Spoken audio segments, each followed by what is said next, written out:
Demain, c'est dimanche, alors pourquoi pas une balade à vélo? Un tout nouveau circuit vous emmène sur les traces de Maurice de Vlaminck. À l'origine du fauvisme, ce peintre flamand a vécu 30 ans à Rueil-la-Gadelière, à quelques kilomètres de Verneuil-sur-Avre, dans l'Eure.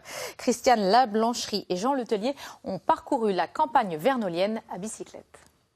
Le circuit débute place de la Madeleine. C'est parti pour 20 km sur les traces de Maurice de Vlaminck, peintre mondialement connu.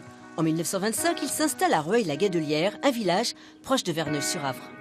Né en 1876 à Paris, d'un père musicien, il est avec Matisse à l'origine du fauvisme. Autodidacte, c'est en parcourant la campagne à bicyclette qu'il a eu envie de peindre. Il n'a pas beaucoup peint Verneuil, il a surtout peint la campagne environnante, les champs de blé, les bois, la rivière dans la campagne alentour. L'itinéraire va vous permettre de parcourir les paysages qui l'ont tant inspiré, avec des étapes clés pour mieux connaître l'artiste. Alors là, on apprend que Belmondo, le sculpteur, était un ami. Un ami de la famille de Vlaminck. Et d'ailleurs, il a sculpté ce buste, inauguré en 1962. Les informations sur Belmondo, sur Vlaminck, sur leur amitié, on peut les retrouver dans le livret. Tout est dans le livret, tout est écrit. On peut retrouver aussi des informations via des QR codes qui sont à flasher dans le livret. Bon, on va où maintenant? À la Tourilière, la maison où il a vécu. C'est parti. On y va? Combien de kilomètres? Très peu. Ça monte ou ça descend? C'est plat. Ça va.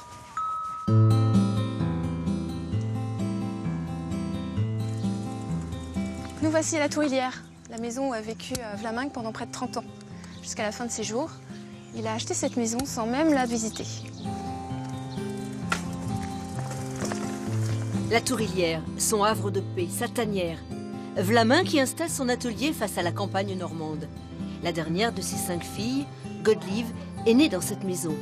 Exceptionnellement, elle nous a accueillis chez elle en compagnie d'un ami qui se souviendra longtemps de sa rencontre avec le maître des lieux en avril 1958.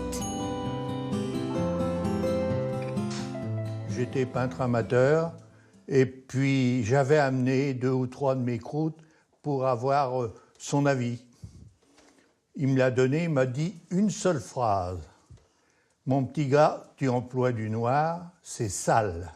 Dorénavant, pour faire du noir, tu mélangeras du bleu de Prusse et de la terre de Sienne brûlée. C'est beaucoup plus chaud. » Et vous avez suivi ses conseils, Michel? Plus ou moins. À l'époque, dans l'atelier, ce qui avait surpris le plus Michel Laurent, c'était la collection de statues africaines. Vlaminck fut un précurseur dans ce domaine bien avant Matisse, Chagall ou Picasso. Et vous, ça vous plaisait, vous, quand il ramenait des statues comme ça? Moi, j'ai toujours été élevé dans les statues africaines et dans la peinture. Je ne me suis jamais posé la question, à cette époque-là, si j'aimais ça ou pas. Il y avait des statues dans la chambre, il y avait des statues partout. Le peintre s'est éteint à la Tourilière en octobre 58.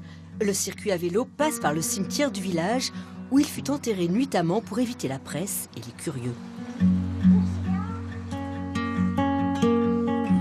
Sa dernière fille, Godelive de Vlaminck, a fait dépôt de 75 de ses œuvres auprès de la collectivité, la communauté de communes du Pays de Verneuil, qui réfléchit actuellement pour aménager l'abbaye Saint-Nicolas en un musée dédié à Maurice de Vlaminck, qui ouvrira, j'espère, en 2020.